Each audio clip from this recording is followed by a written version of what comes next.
이 이야기는 조선시대 청파극담에 있는 야담이다. 서울 동대문 안쪽에 화성군에 집이 있었다.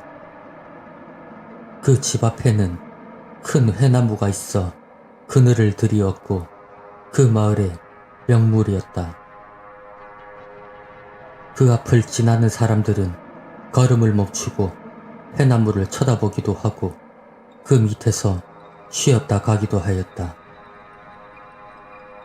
화성군의 사위는 처가에서 기거를 하고 있었다.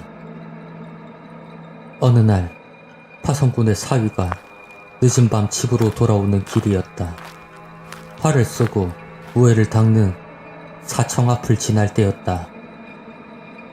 무심코 지나치려던 사위는 늦은 밤이었음에도 수많은 사람들의 소리를 듣고 놀라서 바라보았다. 사청 위와 그 앞길에 수많은 사람들이 있었다. 활을 쏘아 제주를 겨루는 사람, 말을 달리며 창과 활을 쏘는 사람, 격구를 하는 사람들이 있었다.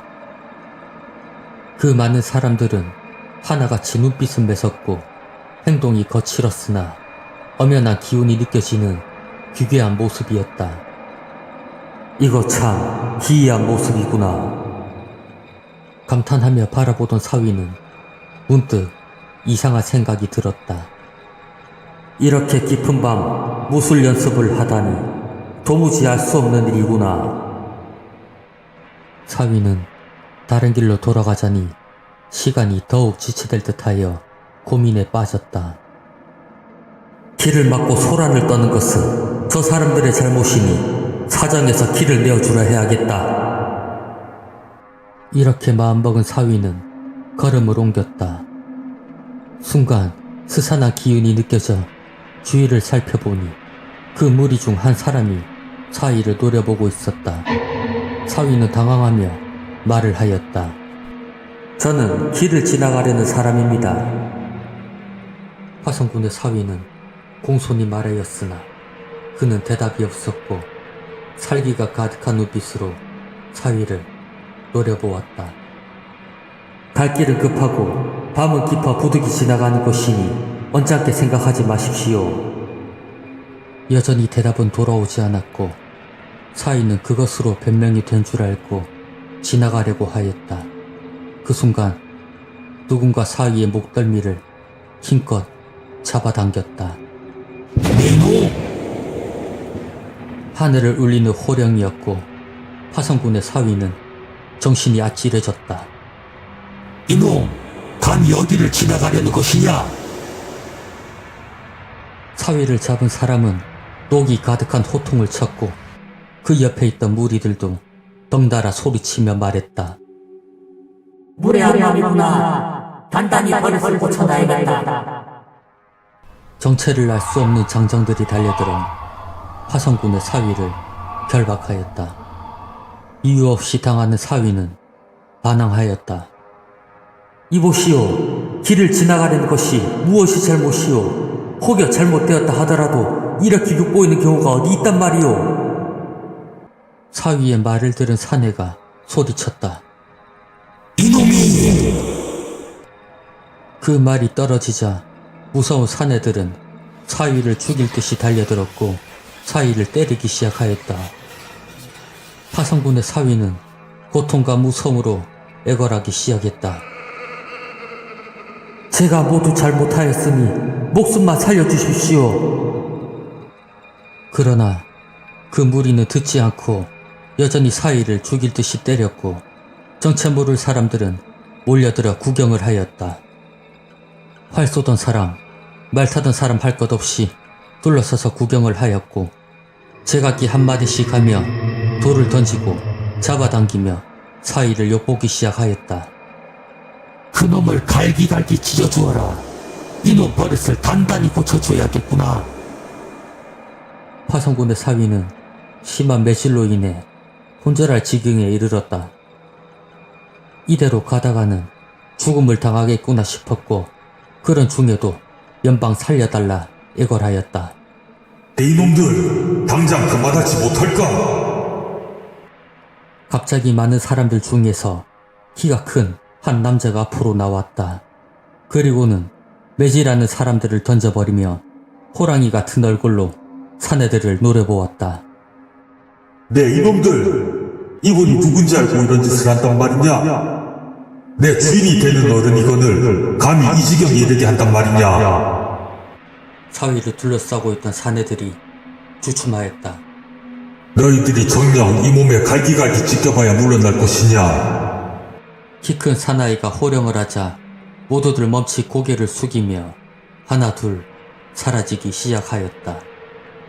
사나이는 결박을 풀었고 사위는 온몸에 힘이 빠져 그 자리에 쓰러졌다. 어서 일어나십시오. 집으로 가셔야지요. 고맙소이다. 정체 모를 사나이의 말에 사위는 안심하며 대답하였다. 파성군의 사위는 사나이의 부축을 받고서야 겨우 일어섰다. 이런 데서 머물거릴 게 아니라 어서 가셔야 합니다. 괴이한 사내들에게 말했던 그 말투와는 달리 사위에게는 한결 부드러워진 목소리였다. 키 큰 사나이는 사위를 부축하고 걷기 시작하였다. 사위는 사창 앞을 멀리 지나가게 되자 안도감과 기이한 생각이 들었고 그 사내에게 말을 하였다. 그곳에서 저를 살려주셔서 감사합니다. 그런데 모를 일이 있소이다. 사나이는 사위를 보며 대답하였다. 무엇이 궁금하십니까? 아까 날 주인이라 하였는데 그게 무슨 뜻이요? 사위의 말에 키 큰 사나이가 대답하였다. 아실 때가 있을 것입니다. 키 큰 사나이는 더 말하지 않았다. 화성군의 사위는 화제를 바꾸며 말했다. 아까 그 사내들은 웬 사람들이요? 밤에 그렇게 많은 사람들이 모여서 무술을 닦는 것은 지금껏 본 적이 없소이다. 사위의 말이 끝나자 사나이는 대답하였다. 그것도 아실 때가 있을 것입니다. 사위로서는 더 물을 수가 없었다. 사나이는 갈 곳을 잘 아는 듯 흥인문 쪽으로 길을 잡았다. 어느덧 집 가까이 오자 키 큰 사나이는 부축하였던 팔을 놓았다. 이제 다 오셨으니 어서 들어가십시오. 사위는 집으로 왔다는 안도감에 대답하였다. 저를 구해주고 또 이렇게까지 바래다 주니 참으로 고마운 일이요. 사위는 성치 못한 몸을 이끌고 비틀거리며 혼자 걸어서 대문 앞까지 이르렀다. 그는 문득 은인의 이름도 묻지 않았다는 생각이 들어 뒤돌아보았다. 키 큰 사나이는 천천히 이곳으로 다가오더니 해나무 옆에 이르자 호련히 자태를 감추고 말았다.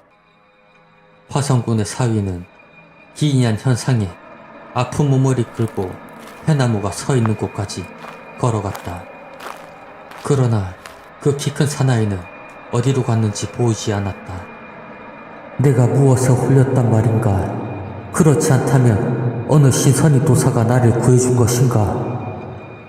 후에 알려진 바로는 사청 앞에 무술을 닦고 있었던 그 수많은 사내들은 전장에서 죽은 사내들의 혼백이었다고 한다.